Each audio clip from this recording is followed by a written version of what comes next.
Xavier was also a founding member. The details of their theology and organization aren't really relevant to us here. The important part was that they essentially had a two-part mission. The first was to spearhead missionizing efforts in newly discovered territory abroad.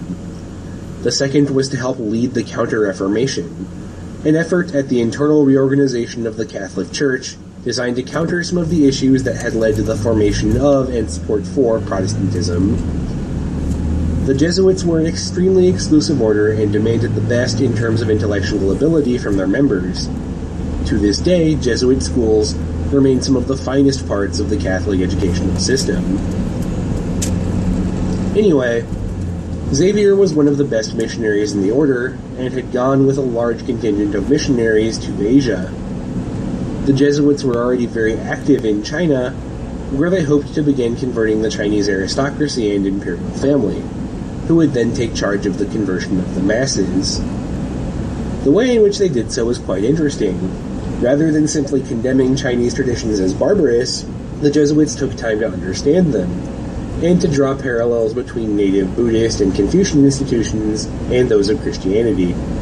Essentially, they tried to suggest that Christianity was the completed version of Buddhism and Confucianism.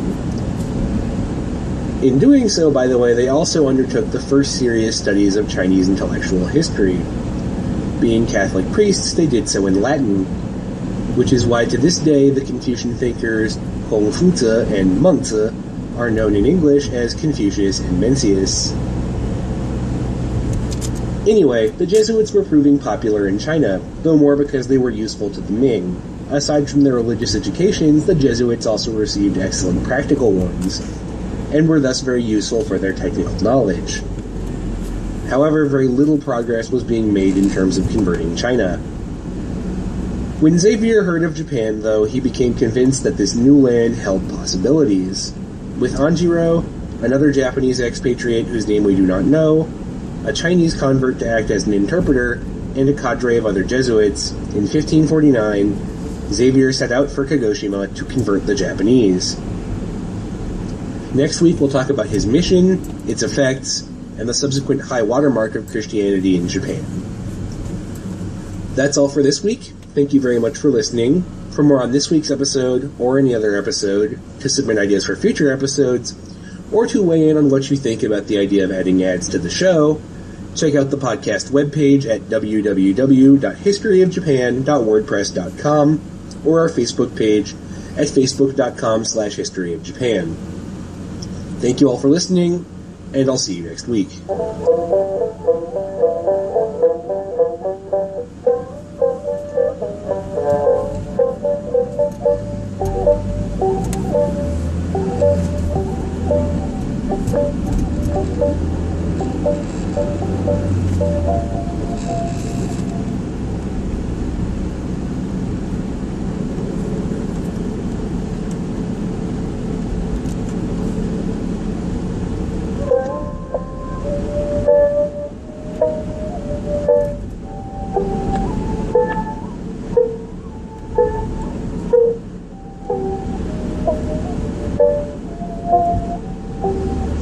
Hello, and welcome to the History of Japan podcast, episode 39, Japan's Christian Century, part 2. Last week we left off with the arrival of Francis Xavier, who would later have a saint added to the front of his name, and his mission to Japan in 1549.